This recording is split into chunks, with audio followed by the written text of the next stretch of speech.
میرے پیارے آقا صلی اللہ تعالی علیہ وسلم کے پیارے دیوانوں، اللہ عز و جل نے ارشاد فرمایا، ظاہری یعنی کھلے اور چھپے گناہ کو چھوڑ دو۔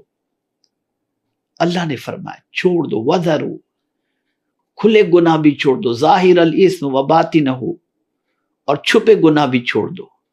کتنے افسوس کی بات ہے کہ اللہ کی بات پر ہم عمل کرنے کے اندر کوتاہی برتتے ہیں۔ ڈاکٹر کہہ دے یہ مت کھانا ورنہ شوگر بڑھ جائے گی، ہاتھ اس طرف نہیں بڑھاتے۔ ڈاکٹر کہہ دے کہ یہ کھانے سے بلڈ پریشر بڑھ جائے گا تو نمک بغیر کا کھانا گوارا کر لیتے ہیں کہ کہیں بلڈ پریشر نہ بڑھ جائے۔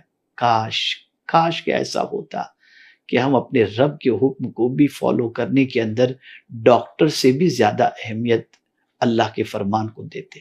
رب فرما رہا ہے چھوڑ دو، چھوڑ دو۔ بہت سارے لوگ یہ کہتے ہیں کہ کیا کریں، گناہ نہیں چھوڑتے۔ آئیے میں آپ کو ایک حکمت بھری بات کے ذریعے سمجھاؤں تاکہ آپ گناہ کے بارے میں سمجھ سکیں۔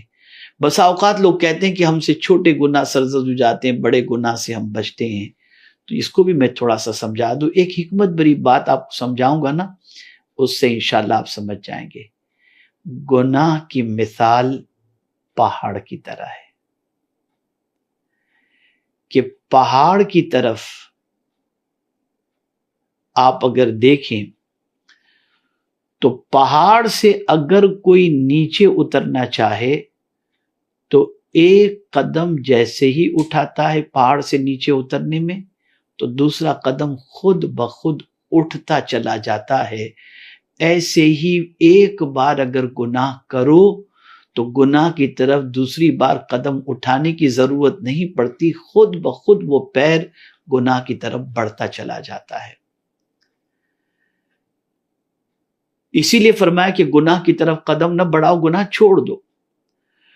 اور نیکی کی مثال فرمائی گئی کہ پہاڑ پر چڑھنے کی طرح ہے کہ پہاڑ پر اگر کوئی شخص چڑھتا ہے تو ایک قدم اٹھاتا ہے تو دوسرا قدم خود بخود نہیں اٹھتا، محنت کر کے دوسرا قدم اٹھانا پڑتا ہے، اور اس قدم کے اٹھانے میں تکلیف ہوتی ہے لیکن اینڈ کے اندر وہ بلندی تک پہنچ جاتا ہے۔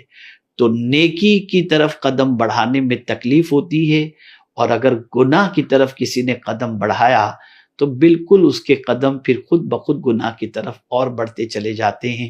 اس لیے آپ دیکھیں انسان زندگی میں جب پہلی بار گناہ کرنے کا ارادہ کرتا ہے تو ڈرتا ہے، لیکن پھر اس کے بعد گناہ کا عادی بن جائے تو ان کے نزدیک گناہ نہیں رہتے۔